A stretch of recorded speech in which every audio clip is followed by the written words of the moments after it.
Estou eu aqui novamente para o último encontro da formação com o tema A Missa Passo a Passo. Seja muito bem-vindo, você que está aqui e que vai agora entender o final da celebração eucarística da missa.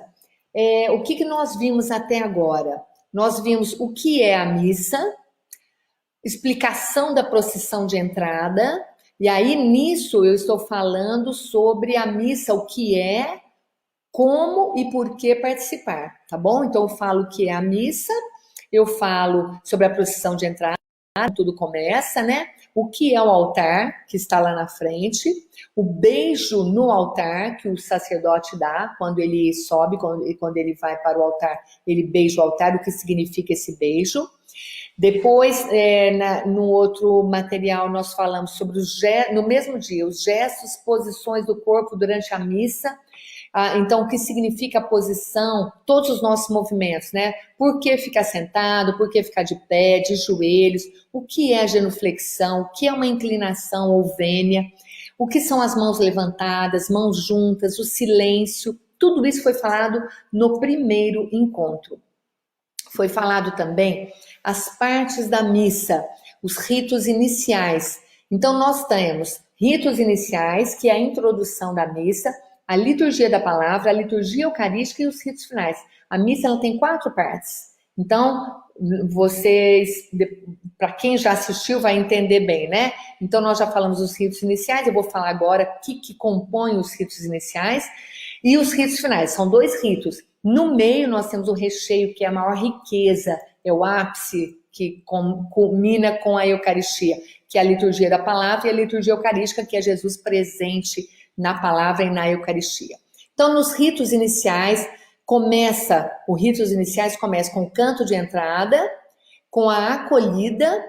Então, teve a procissão, né? Começam os ritos iniciais com o canto de entrada, a acolhida do sacerdote e o ato penitencial, o glória e também a oração da coleta. Onde que está aqui? A oração da coleta, exatamente, que é a primeira oração do rito litúrgico. Então, esses são os itens dos ritos iniciais, tá bom? Da missa. Depois disso, a gente entra na liturgia da palavra. Na liturgia da palavra, nós temos a primeira leitura, o salmo, temos a segunda leitura, temos a aclamação do evangelho, aclamação ao evangelho, temos o evangelho, a proclamação do evangelho, e temos a homilia também, que é a explicação do evangelho, que é o que o sacerdote faz. Tudo isso foi explicado, gente, tudo isso foi explicado. Depois da homilia, ainda dentro da liturgia da palavra, nós temos o credo. Aí eu explico para vocês os 2 símbolos, o símbolo dos apóstolos e o símbolo niceno-constantinopolitano, que é aquele credo menor que nós rezamos normalmente na missa, e tem o credo que é maior, que é esse com o nome mais difícil, niceno-constantinopolitano, e eu explico lá no vídeo por que ele tem esse nome e como ele surgiu. E depois do credo, ainda na liturgia da palavra, nós encerramos com uma oração dos fiéis, que são as preces. Então, depois, quando as preces finalizam a liturgia da palavra, ok? Agora, depois disso, nós temos a liturgia eucarística. Com a liturgia eucarística inicia com a procissão das oferendas, depois, então, a procissão das oferendas, espera que eu estou passando aqui, tá? Para facilitar para mim. Procissão das oferendas, para não esquecer nenhuma parte também, né? Procissão das oferendas, aí tem toda a explicação, aí tem a oração sobre as oferendas, que é a segunda oração da missa, a oração das oferendas.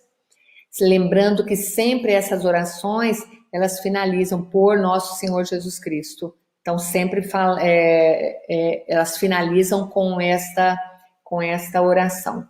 Então, oração sobre as oferendas. Depois vem, isso tudo nós estamos falando já de liturgia eucarística, já é o recheio da liturgia eucarística. Aí nós temos, então, depois a oração eucarística, que é toda aquela oração onde a igreja reza pela igreja, e nós estamos lá incluídos, porque nós somos igreja também, né? Aí tem a oração eucarística, a consagração, e tem também as orações, a oração eucarística, que é a oração da igreja, e a doxologia final, que é aquela oração por Cristo, com Cristo e em Cristo. Eu explico direitinho o que é esta expressão, doxologia final, e finalizamos com a oração do Pai Nosso. A oração do Pai Nosso finaliza a liturgia eucarística. E aí nós começamos com o rito da comunhão, que já entra no rito da comunhão, que é a oração do Pai Nosso. E aí eu vou começar hoje. Agora eu vou fazer isso com vocês. Essa é a última parte, tá bom? Onde eu vou falar sobre o rito da comunhão e vou falar sobre... Deixa eu ver a outra ficha aqui. Então, essa parte é o rito da comunhão e também os ritos finais, tá bom? E agora nós vamos falar sobre o rito da comunhão. O rito da comunhão inicia-se com a oração do Pai Nosso. Então, nós iniciamos o rito da comunhão. Ela está dentro da liturgia eucarística. O rito da comunhão inicia-se com a oração do Pai Nosso. Ao final, preste atenção para vocês entenderem isso. Ao final do Pai Nosso, o padre, o sacerdote, o celebrante, o ministro, ele continua rezando sozinho, ele reza sozinho. Depois que falou Pai Nosso, não tem amém no Pai Nosso, né? E o padre, então, por que não tem o amém? Porque o padre vai continuar mais a complementação da oração. E ele fala, então ele faz mais um pedido. Por isso que a gente não fala o amém do Pai Nosso. Tá fazendo sentido para você? Não falamos o amém no Pai Nosso, por quê? Porque o sacerdote vai continuar a oração, onde ele fala, livrai-nos de todos os males, ó Pai, e dai-nos hoje a vossa paz. Ajudados pela vossa misericórdia, sejamos sempre livres do pecado e protegidos de todos os perigos, enquanto vivendo a esperança, aguardamos a vinda de Cristo Salvador. Esta é uma inserção ao Pai Nosso como um último pedido de súplica para que toda a comunidade seja libertada do poder do mal. E aí nós, então, a Assembleia responde encerrando a oração do Pai Nosso. Vosso é o reino, o poder e a glória para sempre. Então, não existe o amém, porque o sacerdote, o ministro da palavra vai estar falando essa oração, o celebrante vai completar a oração do Pai Nosso e nós encerramos falando vosso é o reino, o poder e a glória para sempre. Então aqui nós temos o rito da comunhão, onde começa com o Pai Nosso. Aí depois vem a oração e o abraço da paz. Este é o momento de rezar pela paz. Todas as orações da missa são dirigidas ao Pai, são dirigidas a Deus. Mas esta oração se dirige a Jesus Cristo, porque é dele que procede a paz do Cristo ressuscitado, que é a nossa verdadeira paz. Lá no material que vocês vão receber, existem as passagens bíblicas explicando cada uma do porquê da missa. É porque foi tirado de uma passagem bíblica. Aqui tem Efésios e Filemão. Então, depois do Pai Nosso, o gesto da paz é o segundo elemento de preparação para a comunhão. Nesse momento, por que tem o gesto da paz? Nesse momento, a comunidade pede a paz e a unidade para a igreja e para toda a humanidade. Nós expressamos mutuamente a caridade através do abraço ou do beijo da paz. Este não deve ser um gesto meramente formal. Vamos dar porque vou estender a mão ou dar um abraço somente porque é para fazer isso. Não. E não é o momento de abraçar a todos que desejam, mas sim aqueles que estão do lado, que representam todos os irmãos para desejar a paz. Preste atenção. Às vezes a gente sai do nosso lugar, vai lá, dá um abraço no outro, lá na frente, vai e volta e anda, e fica aquele povo todo andando lá na igreja. Não tem necessidade. É lógico, nós brasileiros amamos, nós somos muito calorosos e a gente gosta muito de abraçar, de beijar, de estar junto. Então a gente sai, a gente se desloca, isso é muito lindo, não tem problema nenhum, mas não tem necessidade.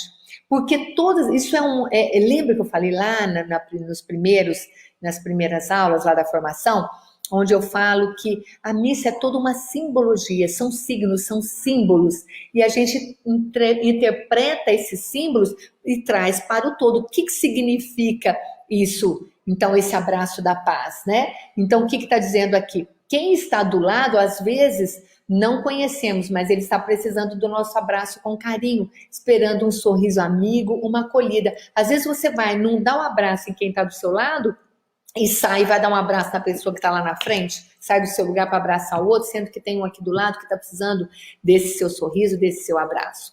No abraço entre duas pessoas que não guardam mágoas e nem rancores, nesse momento, Jesus se apresenta entre eles. É o próprio Jesus que abraça um e outro para transmitir a paz e a alegria que deve permanecer durante toda a semana. Agora, outra coisa, às vezes você tem um familiar do seu lado que você está meio de rixa, que não está muito bem.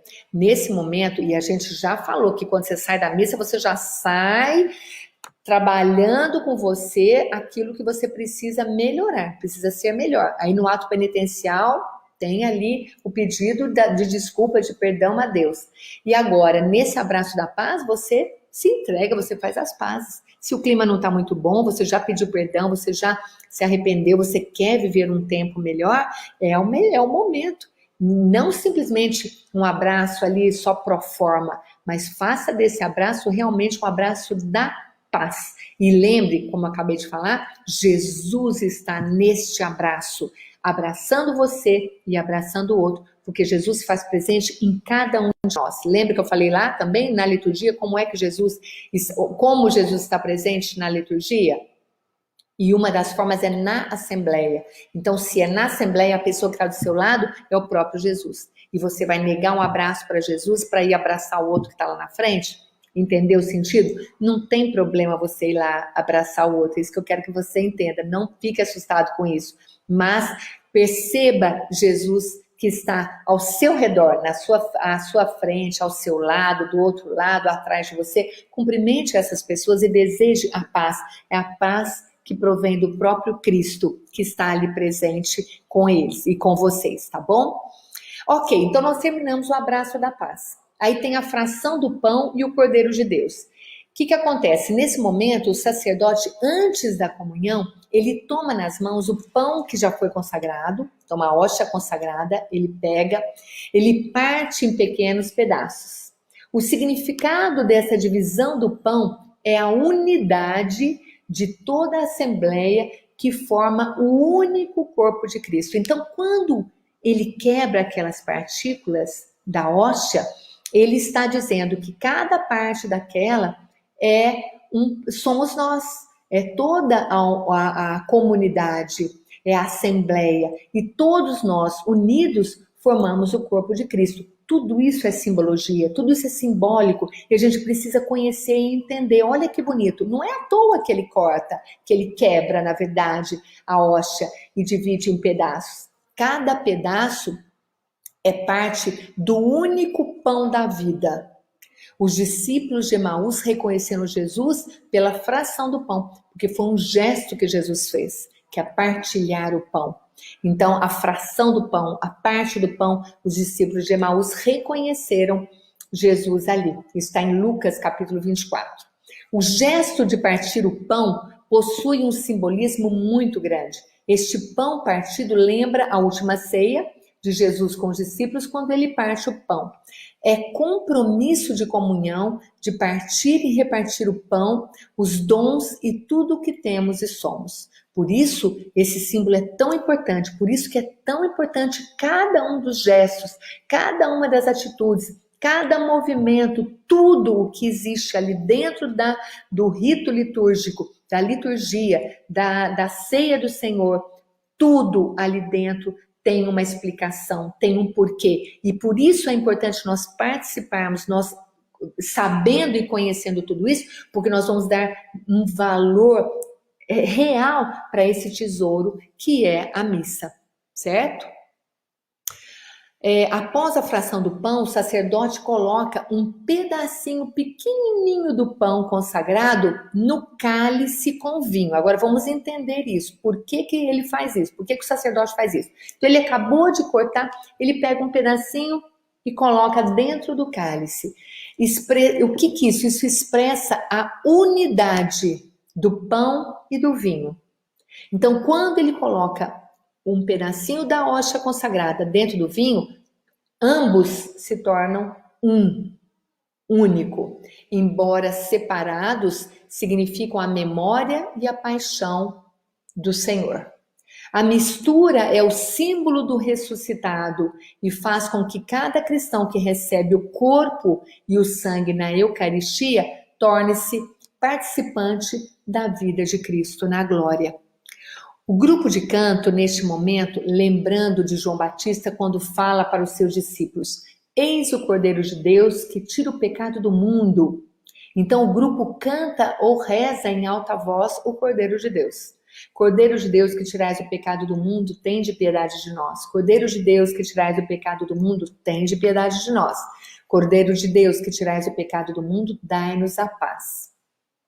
Então, o Cordeiro, ele pode ser cantado, deve ser cantado sempre que tiver um grupo de canto. Se não, ele pode ser rezado, não tem problema. Cristo é o Cordeiro de Deus que deu a vida para trazer até nós a salvação. É o Cordeiro, ele é o Cordeiro imolado, é o Cordeiro sinal de libertação do pecado que está presente ali na Eucaristia. Após essa oração, depois que nós fazemos a oração do Cordeiro, o sacerdote, de mãos unidas, reza mais uma vez em silêncio, preparando-se para receber o corpo e o sangue de Cristo, e os fiéis devem fazer o mesmo. Então é um momento de silêncio onde todos se preparam para receber a Eucaristia. Em seguida, mostrando o pão consagrado que será recebido na comunhão, o sacerdote convida toda a assembleia para a ceia do Senhor, rezando: eu sou a luz do mundo, quem me segue não andará nas trevas, mas terá a luz da vida. Ou ele pode rezar: felizes os convidados para a ceia do Senhor. Eis o Cordeiro de Deus que tira o pecado do mundo. E a Assembleia responde em sinal de humildade, assim como foi o oficial romano ao pedir a cura para o seu funcionário. Onde ele diz, lá em Mateus capítulo 8, versículo 8, nós encontramos essa passagem: Senhor, eu não sou digno de que entreis em minha morada, mas dizei uma palavra e serei salvo. Terminamos aqui, nessa parte, a fração do pão e o Cordeiro de Deus. E agora vem o momento da comunhão. Chega o momento de participarmos da ceia do Senhor. Dirigimos-nos ao encontro do Senhor para recebermos o alimento do Espírito que vai nos sustentar durante a semana. Lembra que eu falei que a missa tem o nome também de ceia do Senhor? Por quê? Porque é ali, neste momento, onde nós recebemos o alimento do Espírito que nos sustenta. A cada semana, se nós vamos à missa somente no domingo, nós recebemos a cada semana o alimento que é a Eucaristia, que é o alimento do nosso espírito. Receber a Eucaristia é dizer sim à proposta que Jesus nos faz constantemente para sermos discípulos dele. Eu falei que nós somos chamados por Jesus para sermos discípulos dele, e se somos discípulos, nós somos chamados também para evangelizar, porque quando você recebe Jesus, é porque você está disposto a viver o cristianismo, ser cristão, ser discípulo dele. Na comunhão, nós fazemos a experiência da nossa união com Deus, assumimos Deus em nossa vida e assim nos tornamos hóstias vivas no mundo, transformando nosso corpo e nosso sangue em alimentos para a vida de outras pessoas, no compromisso de testemunhar a fé que temos em Cristo, sendo sinal de justiça, de caridade, de fraternidade, de solidariedade, de bondade com todo mundo, com todas as pessoas que passam por nós, que estão junto de nós, na nossa casa, no nosso trabalho, por onde nós passamos. Principalmente com essas pessoas que convivem mais proximamente conosco. E também na igreja, em todos os lugares e circunstâncias. Nós recebemos a Eucaristia na mão, sobreposta uma sobre a outra em forma de cruz ou na boca. As mãos postas juntas para receber a hóstia é sinal também de um trono para receber o Senhor que vem como rei que governa a nossa vida. Lembra que eu falei ontem? A posição é de um trono. Você coloca a mão esquerda por cima, a mão direita por baixo. Você forma em formato de cruz. Tá vendo? Tá cruzada. Tá... deixa eu ver como é que tá aqui. A cruz, né? Ó. Então você faz essa conchinha e aí você forma assim para você receber a hóstia. Então essa é uma forma, ou então recebe também na boca, mas receber na mão é a forma melhor nos tempos, principalmente que estamos vivendo. Em caso de receber as duas espécies, o pão e o vinho, o corpo e o sangue de Jesus, recomenda-se colocar a hóstia diretamente na boca, ou o fiel toma a hóstia na mão e a submerge no vinho consagrado.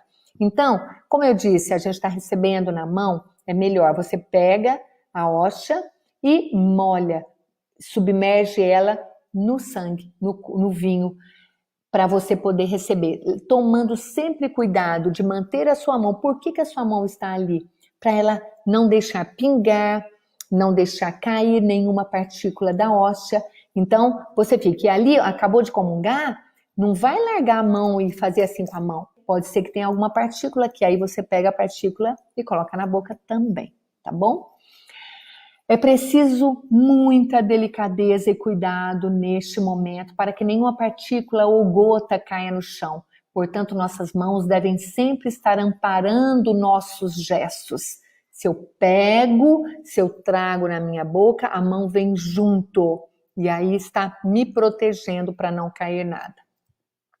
Após colocar a partícula na boca, o fiel, você, eu, nós somos os fiéis, então o fiel deve observar se nenhuma pequenina partícula caiu ou ficou presa na mão, para que nada se perca, pois a menor partícula, ali está presente o corpo e o sangue, a alma e a divindade de nosso Senhor Jesus Cristo.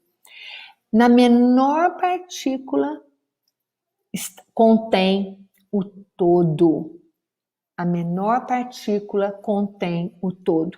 Se você recebe um pedaço, uma partícula de hóstia grande, se você recebe uma partícula de hóstia pequenininha, no final, vamos supor que esteja acabando a hóstia consagrada e os ministros precisam partilhar, eles vão cortar, quebrar a hóstia para entregar para cada uma das pessoas. Eles podem cortar em partículas bem pequenas e entregar para a pessoa, que é o mesmo Jesus inteiro, corpo, sangue, alma e divindade, constando, não importa o tamanho da hóstia consagrada, todo Jesus está ali, independente do tamanho, tá bom? Então, não fique triste que a sua hóstia veio menor ou maior, ou feliz porque veio maior. Não, é a mesma. E o mesmo Jesus está ali presente. O sacerdote ou ministro da Eucaristia, ao oferecer a comunhão, diz o corpo de Cristo. Aquele que recebe, você que recebe, responde amém. O amém, você está confirmando a sua fé. Eu acredito no Deus vivo presente na Eucaristia. Isso é o seu amém. Por isso que nós respondemos o amém. Quando recebemos essa hóstia consagrada, o alimento é transformado no nosso corpo. Quando comungamos, nós nos transformamos em Cristo vivo em nós. Então, quando nós nos alimentamos de alimento comum, o alimento é transformado em massa corpórea. Quando comungamos o corpo de Cristo, nós nos transformamos em Cristo vivo em nós. Olha como é lindo isso. Embora nós sejamos fracos e tenhamos falhas, é com estes sentimentos que precisamos comungar, porque somos felizes os convidados para a ceia do Senhor. O canto da comunhão deve iniciar depois que o sacerdote comunga. Olha aqui, se você conhece alguém do canto e isso aí não foi orientado, o canto só começa depois que o sacerdote comunga. E deve continuar enquanto os fiéis estão recebendo a Eucaristia. Então, enquanto tiver, gente, pessoas na fila da Eucaristia, o canto deve continuar.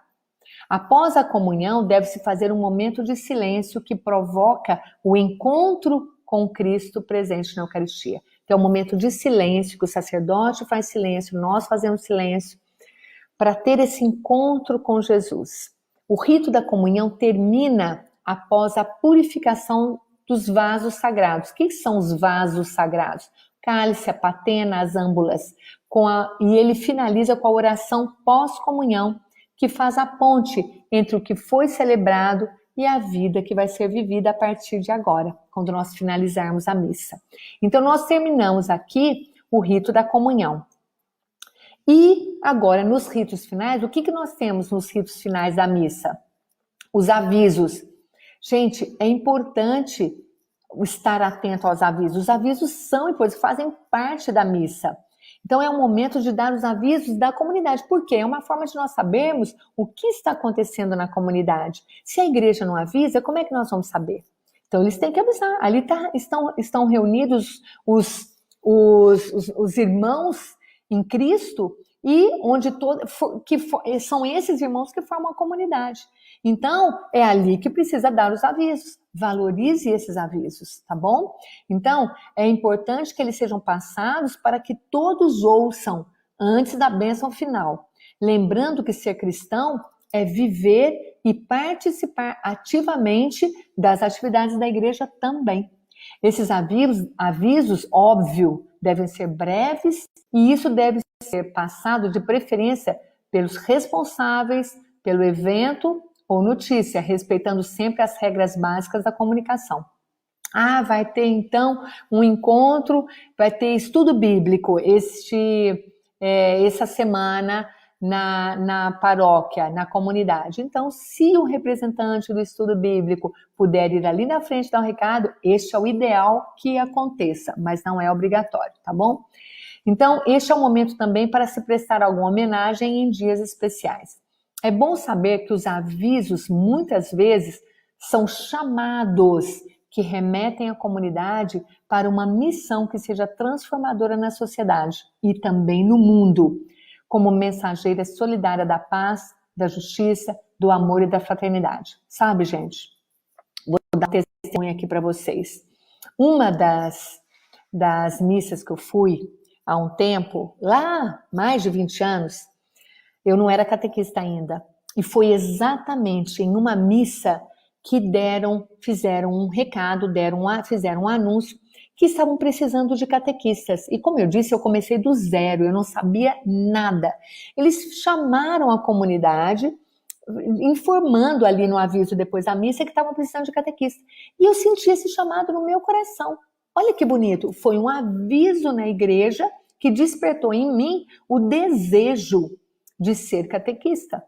É lógico que Deus ali já estava trabalhando em mim isso, mas não fosse esse aviso, talvez eu não fosse. Talvez eu não me metesse a ir lá e me oferecer para ser catequista, porque eu não sabia nada, mas a partir do momento que eles estão precisando, eu pensei comigo, eles estão precisando, eu não posso dizer não. Então eu vou me oferecer.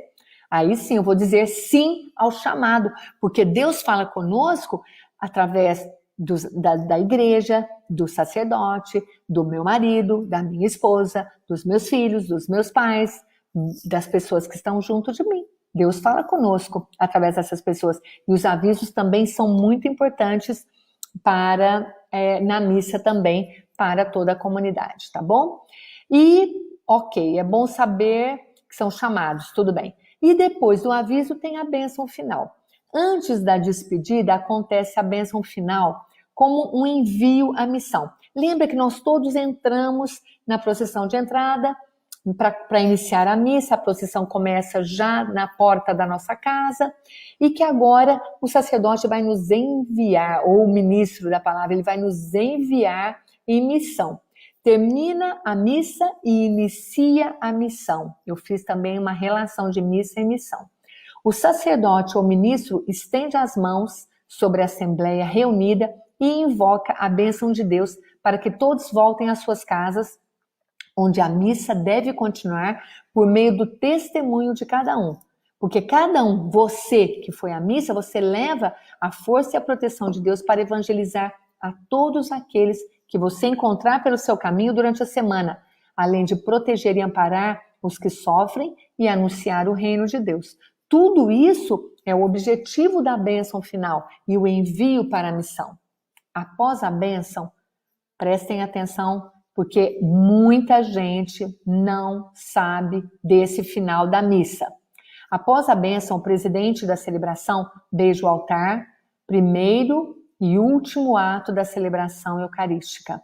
É o primeiro ato, depois na hora da procissão ele beija, e na hora de ir embora também ele beija. Já expliquei o beijo, para quem não sabe vai lá ver no vídeo. O beijo no altar, no início da missa, como visto na ficha 1, precede a acolhida dos fiéis e agora encerra a celebração depois da bênção dada. A bênção dada no final da missa foi introduzida somente nos últimos séculos. O sacerdote nunca dava bênção aos fiéis no final da missa, mas somente o bispo. O sacerdote dava a bênção somente a quem pedia, o que justifica até hoje a atitude de muitos fiéis irem até o padre depois da missa pedir a bênção. Olha que interessante. Isso não tem necessidade. Não, hoje em dia não tem mais necessidade de pedir a bênção. O pessoal faz fila e o padre fica lá na frente, põe na mão e abençoando cada um. Não tem mais necessidade disso. O que não se faz necessário, visto que a missa já é a maior de todas as bênçãos. A vida do dia a dia, gente, é como a gotinha de água que se mistura no vinho do cálice, oferecendo-nos por Cristo, com Cristo e em nossa missão. A missa nos ensina a comum união como filhos de Deus na igreja, na comunidade, no mundo. A nossa vida, de uma missa até a outra, deve ser um contínuo ato de entrega e compromisso com Deus, de oferecimento da própria vida em louvor a Deus. Ir para a missa significa levar tudo o que você fez de bom e de ruim durante a semana para oferecer a Deus, para ser transformado pelo amor do Pai. Nós já falamos disso também. Ah, Raquel, mas eu vou levar o que eu fiz de ruim? Sim, porque o que você fez de ruim vai ser transformado, vai ser ressignificado, e aí você vai ser uma nova pessoa. Durante a bênção final, a comunidade deve estar com as mãos abertas para receber as bênçãos que serão derramadas por Deus através do celebrante. Ele está dando a bênção, nós estamos recebendo as bênçãos com as nossas mãos. Nossas mãos acolhem as bênçãos de Deus e abençoam os que de nós se aproximam como luz que reflete. Após a bênção final, o celebrante diz: ide em paz e que o Senhor vos acompanhe. E a Assembleia responde: graças a Deus. Não dá para sair da missa sem a bênção final. Tá entendendo, gente? Não tem. Porque você vai lá e na hora da bênção, que você vai ter a bênção para você seguir a sua semana, você vai embora antes da bênção. Ah, mas o padre falou muito, eu quis ir embora mais cedo. Ave Maria, agora você não vai mais fazer isso. Né? Até porque você vai valorizar muito mais a missa que você está indo. Então, nós respondemos, graças a Deus que nós recebemos essa bênção no final da missa. Aí tem o canto final. Toda assembleia dissolvida que vai embora não é convocada para um canto comum. Não tem necessidade de ficar ali cantando. Existe a liberdade no que se refere ao canto neste momento da missa. Alimentados com o pão da vida, na mesa da palavra e da Eucaristia, nós construiremos um novo céu e uma nova terra, onde Deus será tudo em todos. Só para finalizar agora, nós não podemos sair de onde nós estamos, no banco da igreja, da paróquia, lá onde você está, da sua comunidade, enquanto o sacerdote não sair do altar. Então, se ele sai de trás do altar, a hora que ele saiu, que ou ele sai na procissão, ou ele sai e vai direto para a sacristia, ali, depois que o sacerdote saiu, é que você também vai sair. Seja exemplo para as pessoas que estão ao seu lado, para a sua família, agora, neste momento que você já aprendeu e já compreendeu o passo a passo da missa, e que você possa, cada dia mais, a cada missa, ter uma maior entrega da sua vida e uma maior compreensão desse rito maravilhoso, desse tesouro que a Igreja Católica nos oferece constantemente, continuadamente, em todos os lugares do mundo, para que a gente não perca essa riqueza que é a celebração eucarística, a ceia do Senhor, e onde nós nos alimentamos da palavra e da Eucaristia, do corpo e sangue, alma e divindade de Jesus. Eu estou muito feliz de ter finalizado esse tempo de formação, falando sobre a missa passo a passo, e espero que eu tenha ajudado cada um de vocês, tenha ajudado você a ter uma missa, a viciar, a participar de uma missa de um modo muito mais rico, realmente descobrindo cada um dos gestos, cada uma das palavras, cada oração, cada atitude, tudo aquilo e a riqueza que é a missa. A gente se vê no próximo vídeo. Até mais!